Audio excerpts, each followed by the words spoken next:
રામ સીતારામ કેમ છે બધા મજામાં જઈશું મારા નવા વ્લોગ ઉપર બધાનું હાર્દિક સ્વાગત છે। અત્યારમાં જો સવાર થઈ ગઈ છે અને આપણે નાહી ધોઈને તૈયાર થઈ ગયા છીએ। અત્યારમાં જો સૂરજ પણ ઉગી જાય છે અને જો અત્યારમાં સકડીઓનો કલબલાટ શરૂ થઈ જશે અને આપણે જો બધું કામકાજ પૂરું કરી નાખ્યું છે અને આજે વહેલા આપણે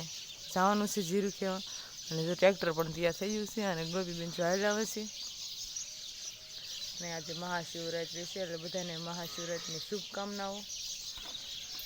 જો જીરું ખેવા મળ્યા છે અને એક કેરામાં બધા બેસી જશે અને આમ પછી કહેવાનું છે અને જો સા પણ બની જશે અને બધા સા પીવા મળ્યા છે। સા પી લીધો છે ને બધા જો હવે જીરું ખેવા મળ્યા છે ફરીથી હવે 3 કેરા છે હવે થઈ ગયા છે અને જો ભાત આવી જશે વાળી આજે ભાતમાં છે દૂધીનું શાક છે સાય છે ઘઉંની રોટલી છે અને આજ શિવરાત્રિ છે એટલે સક્રિય બાફા છે અને હવે આપણે બપોરા કરી લેવી થઈ જશે ને આપણે જો જીરું હારવાનું છે અને જીરું હારવાનું શરૂ પણ થઈ ગયું છે। આમ જો બેન થાય છે અને આમ બધા હાલે આવે જીરું ગાહડીઓ લઈને આવે જીરેની એટલા ગુંજા હારવાના છે બધા જો ગાહડીઓ હારે છે આપણે ઊભા છે સડાવી છીએ અને આજે તો બધું જીરું ખેવાઈ ગયું છે અને આજ ઢોગલા છે એ કાલે આપણે ગાહડી બાંધી છે સાંજ થઈ ગઈ છે અને આપણે જો ઘરે જવાનો ટાઈમ થઈ ગયો છે અને જો સૂરજદા પણ આથમી જશે અને આપણે હવે ટ્રેક્ટરમાં જવાનું છે તો ટ્રેક્ટર શરૂ થઈ ગયું છે અને હવે જવા દેવી।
આજ મહાશિવરાત્રિ છે અને આપણે શંકર મંદિર આવી ગયા છે અને બધા જો પૂજા લાગે છે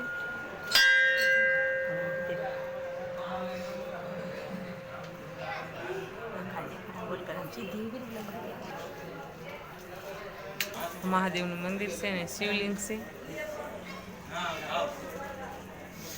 જો વાળું તૈયાર થઈ ગઈ છે અને જો આજે વાળું કરવા બેસી ગયા છે અને વાળુમાં છે સકરિયાનો શેરો બનાવ્યો છે ઘઉંની રોટલી છે અને જો કોબીનું શાક છે અને બધા જો વાળું કરવા બેસી જશે અને આપણે પણ વાળું કરી લેવી। અમારો વિડીયો ગમે તો લાઈક કરજો શેર કરજો અને